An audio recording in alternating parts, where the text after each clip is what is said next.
Hello, my name is 𝗚𝗿𝗶𝘀𝘀 and welcome to a new episode of Majlis podcast by Emirates Hospital Group. Today, I've decided to take the shortcut and instead of doing my own physical checkup, accepting that I'm in my 40s, I've decided to host a very dear friend and an excellent colleague of mine, Dr. Walid. Hello, thank you, Dr. Wael, one of my best colleagues. Pleasure you are having me today, so pleasure to be with you. And we are here to answer like few questions and myths that are interesting to all our patients. Fair enough. We're going to make it exciting, so I'm going to ask Yes, my sure. personal questions today. So bear with me, and hopefully our audience will benefit from Yes. the knowledge that we're going to share. Sure. Now, Movember. It's starting. As a joke, I always say, even if you don't have a mustache, come see the doctor. What are the health issues that Movember is trying to address? What is Movember, if we put the joke aside about the mustache, and why is it important to highlight it? Okay, so Movember was a month recently created for men's health. Okay, to raise awareness, because a lot of marketing and awareness are for female, but also male have to have like a checkup and routine follow-up. So Movember month was created. Movember usually targets like a couple of things. Usually it raises awareness for mostly prostate cancer, testicular cancers, and men's general health and suicide prevention. That's very interesting. So there has been a time where people used to think only prostate. So it's very, very important that what you're saying is not only that.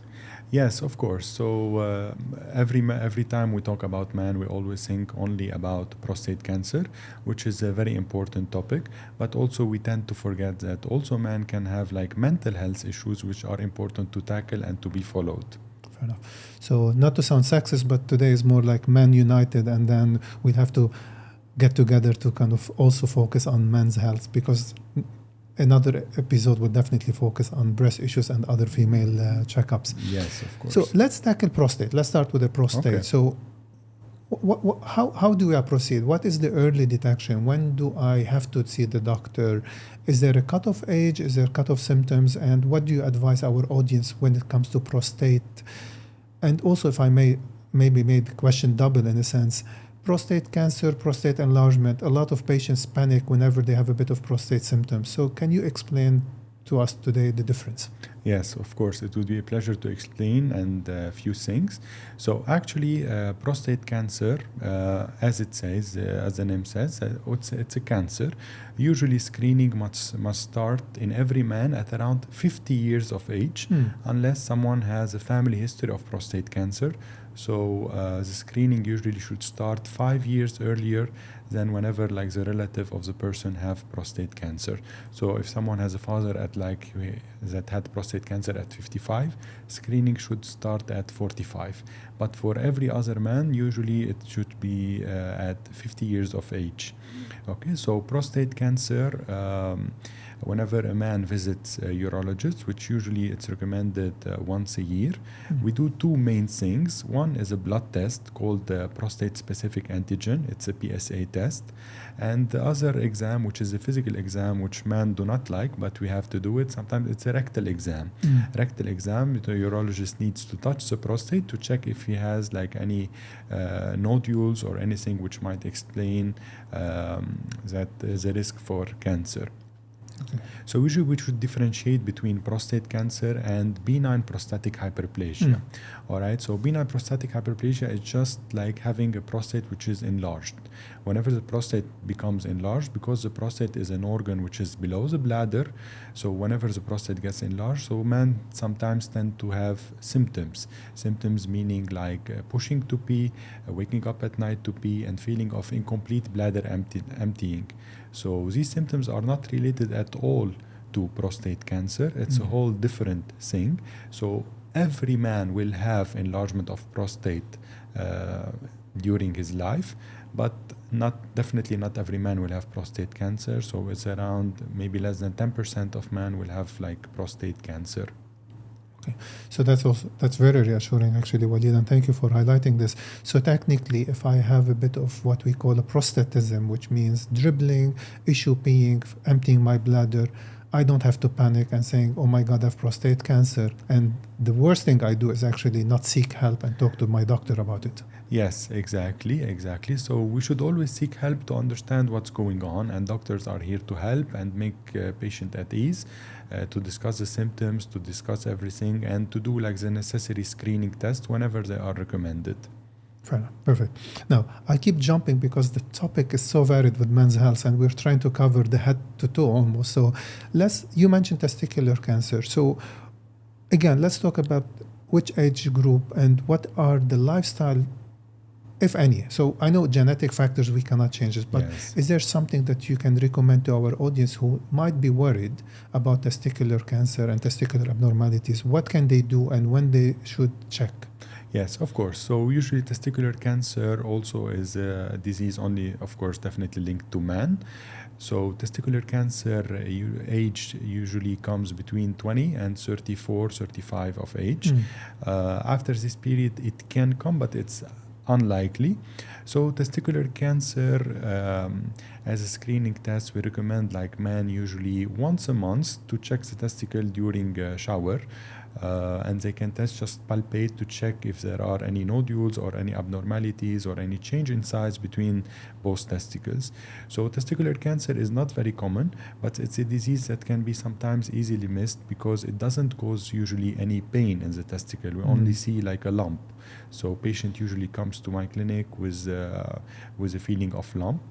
Also, just to reassure like our listeners that it's really like low incidence, but any like testicular discomfort or feeling of bumps, it's better to be checked. But most of the time, it's more likely to be like a varicocele or a bit of what we call hydrocele, which is like water inside the area of the testicle, and varicocele, which are enlarged veins in the testicle, which can cause discomfort.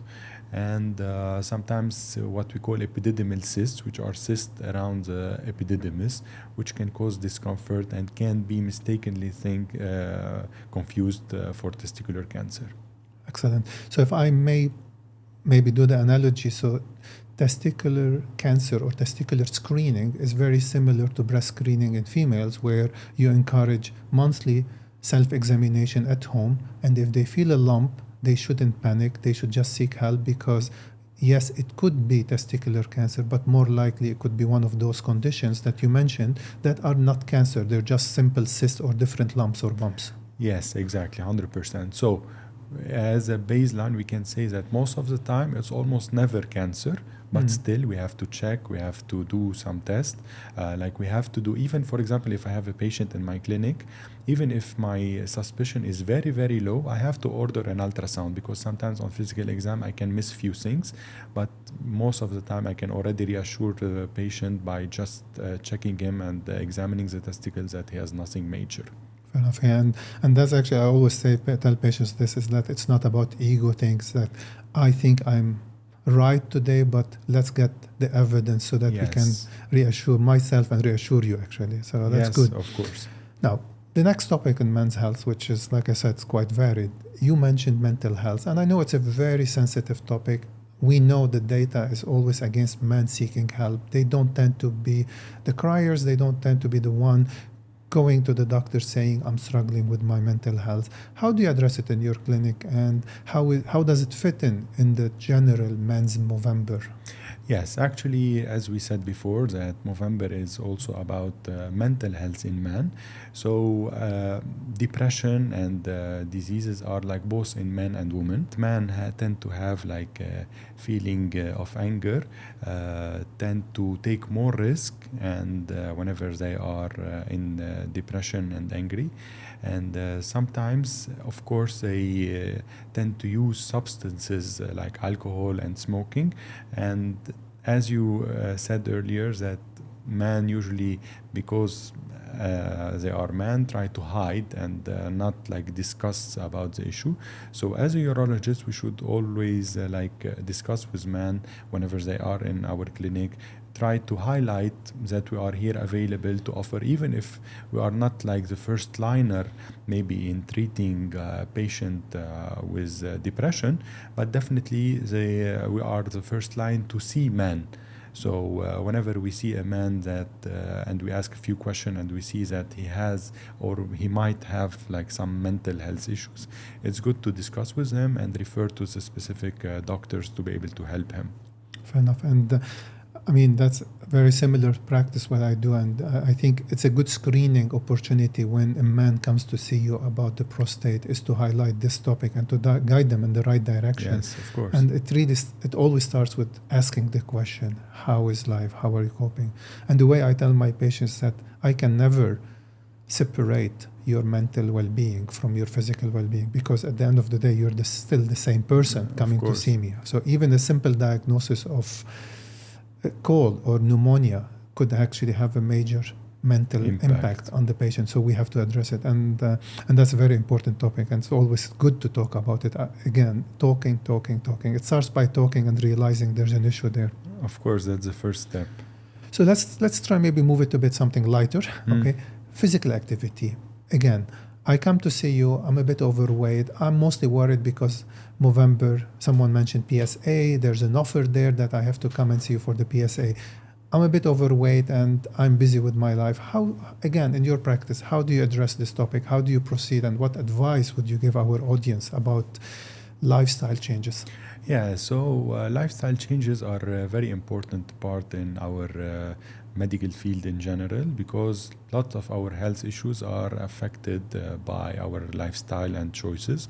So for every man and woman, actually, we recommend regular physical activity, and we ask patients to refrain as much as possible from smoking and drinking alcohols and having like bad habits.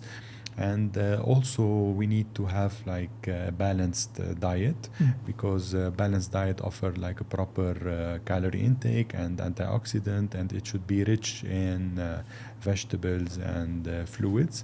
And we should try to avoid as much as possible processed meats, because it can have like a bad impact on the general health. And an important topic to note is that whenever people comes to us as urologists for like erectile dysfunction, whenever people are like more than 50 probably of age, and whenever they have erectile dysfunction, we should check all the risk factors, and we should make sure about diabetes, coronary artery disease, as vessels inside the male genital are like the tiniest vessels. So if we have any problem with the artery in our male genitalia, so it's also likely to have a problem or start of a problem also in the coronary arteries of the heart.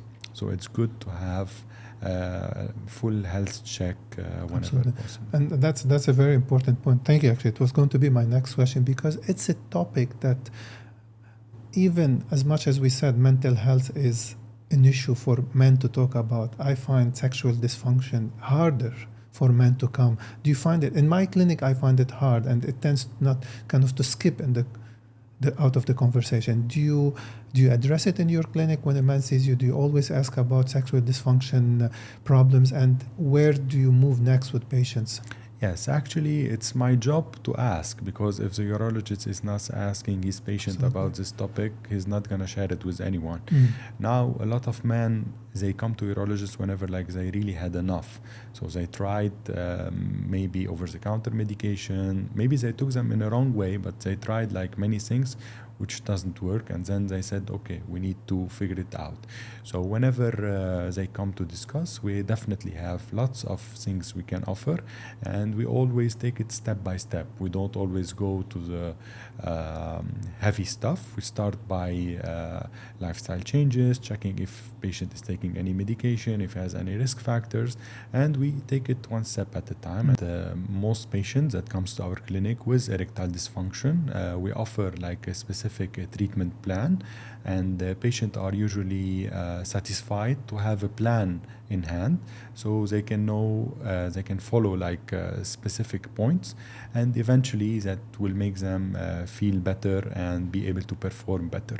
Excellent. And that's very important. And also, of course, it is very related to their mental well-being, because both kind of conditions are interconnected, and it's like A and B, and which one comes first. Yes. But the bottom line is to come and talk to you and kind of address it. Because if we don't talk, again, we're not going to get better. Exactly. Fair enough. Now, Dr. Walid, it is really a pleasure, and I always have so many questions to ask, but I'm aware of today's topic and limitations. So any last message, any things you want to tell our audience today? Yes, I would like to tell the audience and everyone that we need to open up on few things and topics that are considered like taboo. Doctors must be here to help the patient, must be here available to help them feel better, live better, and be eventually happier. So as urologists, we are part of the team of the medical field, and we are kind of the first liner to meet in men, and as urologists we should be able to ask the right questions. We should be able to let the patient feel comfortable whenever they come to us and open like every discussion that bothers them, and eventually to make people live longer and healthier.